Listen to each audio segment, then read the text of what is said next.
Being home alone is supposed to be peaceful, right? But what if your worst nightmares came to life when no one else was around? In this video, I'm sharing 4 true disturbing home alone horror stories that will make you think twice about staying alone at night. From eerie shadows to mysterious calls, each story is more chilling than the last. Trust me, you won't want to miss a second of this spine-tingling journey. Watch until the very end, because the final story will leave you questioning everything you thought you knew about being safe in your own home.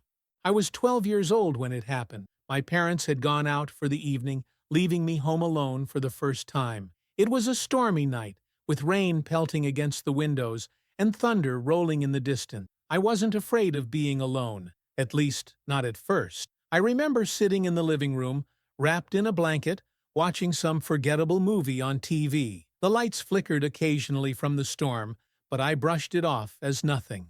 About an hour in, I decided to get up and grab some snacks from the kitchen. As I passed by the bathroom, a sudden flash of lightning lit up the hallway. I stopped dead in my tracks. For just a split second, in the bathroom mirror, I thought I saw someone standing behind me. My heart raced as I whipped around, but there was no one there, just the empty hallway and the faint sound of rain. I told myself it was my imagination, a trick of the light, and continued to the kitchen, trying to shake the uneasy feeling creeping up my spine. When I returned to the couch, I couldn't focus on the movie anymore. The image of that figure in the mirror kept replaying in my mind. Was it just a shadow? A reflection of something outside? I convinced myself it had to be the storm messing with my head. But then the noises started. At first, it was just a faint tapping sound, like someone lightly drumming their fingers against glass. It seemed to come from the windows. I got up to check, peeking outside into the dark, rain-soaked yard, but there was nothing there. The sound stopped, and I sat back down, trying to calm my nerves. Minutes later, the tapping started again, this time louder and more deliberate. It wasn't coming from the windows anymore.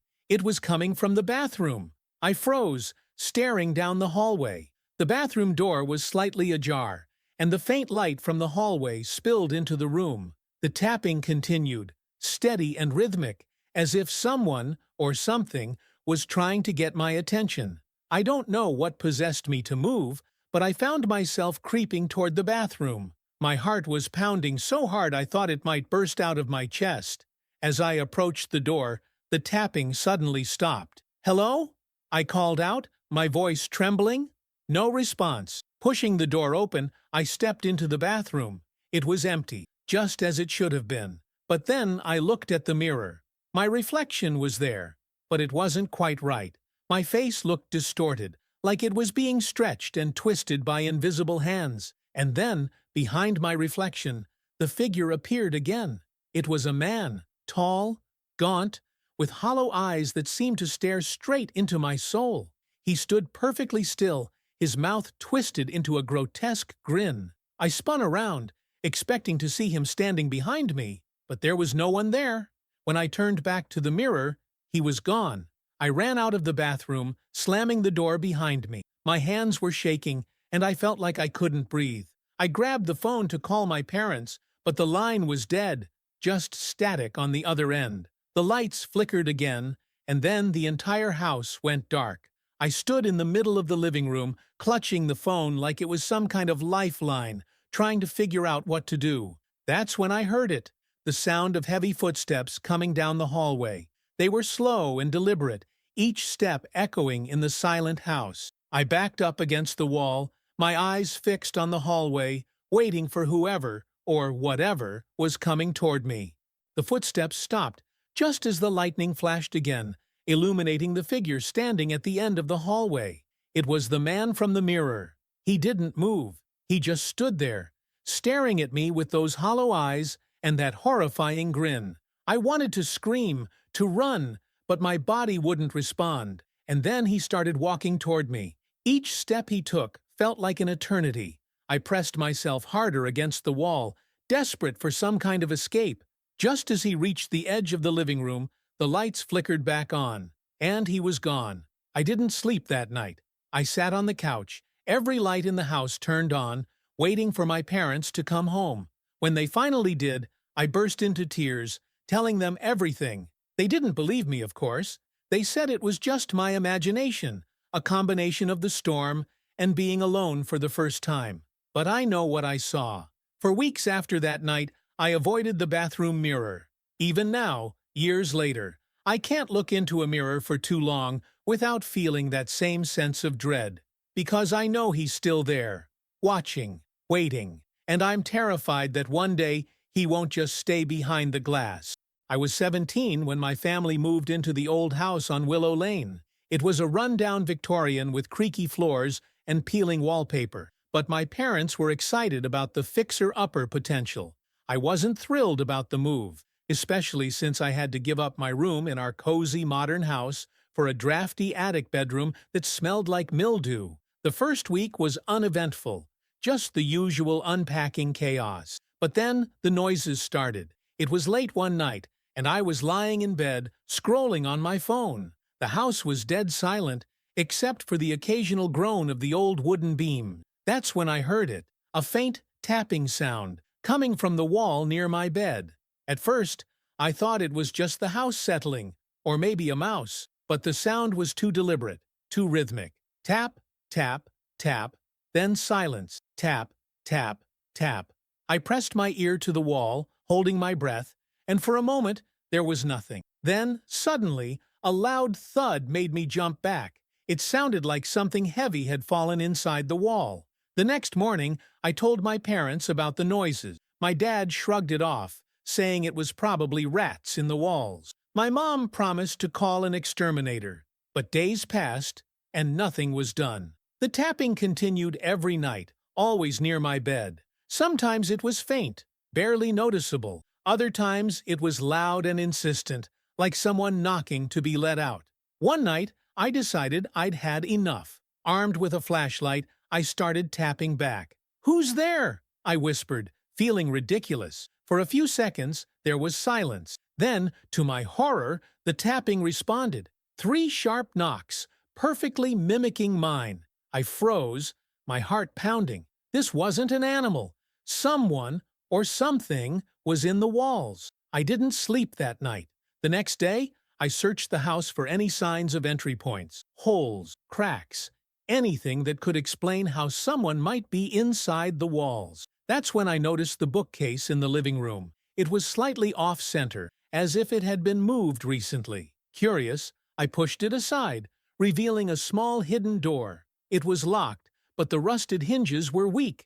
I grabbed a screwdriver from the garage and pried it open. Inside was a narrow passage that smelled of damp wood and decay. The walls were covered in faded childlike drawings, stick figures, animals, and strange symbols I didn't recognize. At the end of the passage was a tiny room, barely big enough for me to stand in. It was filled with old toys, a tattered blanket, and a single yellowed photograph of a family I didn't recognize. In the corner of the room was a journal. The pages were brittle, and the writing was almost illegible, but one phrase appeared over and over: "The Watcher is always here." That night, the tapping turned into scratching. It sounded frantic, like claws raking against the wood.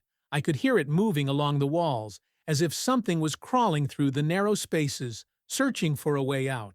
I begged my parents to call someone, an exterminator, the police, anyone, but they dismissed my fears, saying I was just stressed about the move. Then, one evening, while my parents were out, I heard something new, a voice. It was faint, barely more than a whisper, but I could make out the words, "Help me." I followed the sound to the hidden door. The passage was pitch black, but I could feel cold air seeping through the cracks. My flashlight flickered as I stepped inside, the beam barely cutting through the darkness. The voice grew louder, more desperate. "Help me, please!" I reached the tiny room, my heart racing. The drawings on the walls seemed to shift and writhe in the dim light. The toys were scattered across the floor, as if someone, or something, had been searching for something. And then I saw it. In the far corner of the room, a pair of eyes gleamed in the darkness. They were wide and unblinking, staring straight at me. I stumbled back, nearly dropping the flashlight. The figure crawled forward, and I realized it wasn't human. Its limbs were too long, its movements too jerky and unnatural. Its face was a grotesque mockery of a child's, with hollow cheeks and a mouth stretched into a permanent, twisted grin. It whispered again, but this time the voice was cold and menacing. "You shouldn't have come here." I bolted out of the passage, slamming the hidden door shut and pushing the bookcase back into place. The scratching continued all night, more violent than ever. The next morning, I begged my parents to move. I told them everything, but they just laughed, saying I had an overactive imagination. A week later, my dad decided to inspect the hidden door for himself. He pried it open and stepped inside, but the room was empty. No drawings, no toys, no photograph, nothing. I know what I saw. I know what I heard. And sometimes, late at night, I still hear the tapping. Even though I've long since left that house, I can't shake the feeling that the Watcher followed me. Because the thing about the Watcher is, it never lets you go. It was the middle of summer, and my parents had gone out for a weekend getaway, leaving me alone in our two-story house. I wasn't worried about being by myself. I was used to it. The neighborhood was quiet, and nothing ever happened here.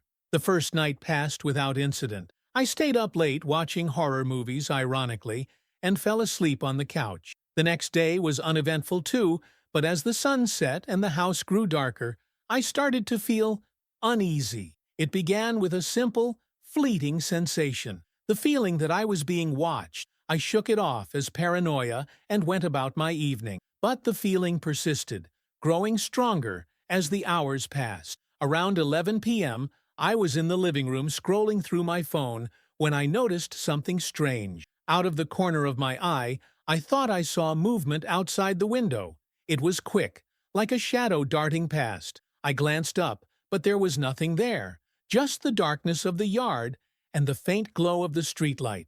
I told myself it was probably just a trick of the light or a stray animal and went back to my phone. But then I saw it again, this time more distinct. It wasn't a shadow, it was a face. Someone was outside, staring at me through the window. My heart dropped, and I froze, unsure of what to do. The face was pale, almost ghostly, with dark, sunken eyes that seemed to bore into me. I blinked, and it was gone. I rushed to the window, pulling the curtain shut. My hands were shaking as I double-checked the locks on all the doors and windows. Once I was certain everything was secure, I tried to convince myself it was nothing. Maybe I had imagined it. Maybe it was just a prank. But deep down, I knew something was wrong. I went upstairs to my bedroom, leaving the lights on in every room as I passed. The silence in the house was oppressive, broken only by the faint creak of the wooden floors under my feet. I locked my bedroom door and crawled into bed, clutching my phone like a lifeline. It was around 2 a.m. when I heard it, a soft tapping at my bedroom window. My room was on the second floor. I sat up, my breath catching in my throat. The tapping was faint but deliberate, like someone gently rapping their knuckles against the glass. Slowly, I turned my head toward the window, dreading what I might see. At first, there was nothing, just the darkness outside and the faint reflection of my room in the glass. But then, as my eyes adjusted, I saw it. The face was back. It was pressed against the window, its hollow eyes staring straight at me. The pale skin was stretched tight over sharp cheekbones, and its mouth twisted into a grotesque smile. I wanted to scream, but no sound came out. I scrambled out of bed, backing into the corner of the room as far away from the window as possible. The face didn't move. It just stared, unblinking, as if it was waiting for something. And then it spoke. Its voice was faint, almost a whisper, but I could hear it clearly. "Let me in." I shook my head, tears streaming down my face. The thing pressed its hand against the glass, leaving a greasy, smudged print. "Let me in," it repeated, louder this time. I grabbed my phone and dialed 911, my hands trembling so badly I almost dropped it. The operator answered, and I tried to explain what was happening, but before I could get the words out, the face disappeared. The police arrived within minutes, but they found no sign of anyone outside. They searched the yard and the surrounding area, but came up empty. The officer in charge told me it was probably a prank, someone trying to scare me, and advised me to keep my doors and windows locked. I wanted to believe him. I wanted to believe it was just a prank. But something about that face, it wasn't human. The rest of the weekend passed in a blur of sleepless nights and constant anxiety. I kept all the curtains shut and stayed in the brightest room of the house, jumping at every little sound. When my parents came home, I told them everything. They were concerned but skeptical, chalking it up to my imagination running wild. But I know what I saw. To this day, I can't sleep with the curtains open. And sometimes, late at night, I think I hear it again. The soft tapping at the window, asking to be let in. I never look, because I'm afraid that one day it won't just stay outside. I always hated the basement in our house. It wasn't just the typical dark, damp space filled with old boxes and forgotten junk. It felt wrong. The air was heavy, and the shadows seemed to linger just a little too long. My parents thought I was being dramatic whenever I refused to go down there, but I wasn't. Something about that basement terrified me. It wasn't until I was 18, home alone one weekend while my parents were away, that I truly understood why. The night started like any other. I had ordered pizza and was curled up on the couch watching a movie. Around 10 p.m., I heard a strange sound, a faint scraping noise, like something being dragged across the floor. At first, I thought it was coming from outside, maybe a branch scraping against the house. But when I muted the TV, I realized it was coming from below, from the basement. My stomach twisted, and a cold sweat broke out on my skin. I told myself it was probably nothing, just the old furnace acting up, or a mouse scurrying around. But the noise didn't stop. It grew louder, more deliberate, like something was moving down there. Grabbing a flashlight, I stood at the top of the basement stairs, staring into the inky blackness below. "Hello?" I called out, my voice shaking. There was no response, but the scraping stopped. I told myself to go back to the living room, to lock the door and wait until morning to deal with it. But something compelled me to go down there, as if I needed to know what was causing the noise. The stairs creaked under my weight as I descended, the flashlight beam trembling in my unsteady hands. The air grew colder with each step, and the faint smell of damp earth and mildew filled my nostrils. When I reached the bottom, I scanned the room with the flashlight.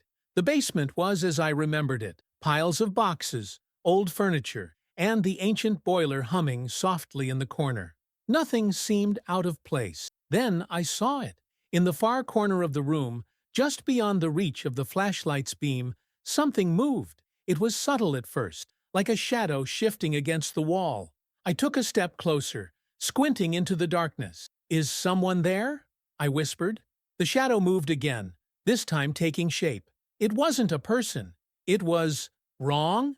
The thing was hunched over, its limbs too long and thin, its movements jerky and unnatural, its head tilted at an odd angle, and I swear I could feel its eyes on me, even though I couldn't see a face. I froze, unable to look away as it slowly stood to its full height, towering over me. My flashlight flickered, and for a brief moment I saw it clearly.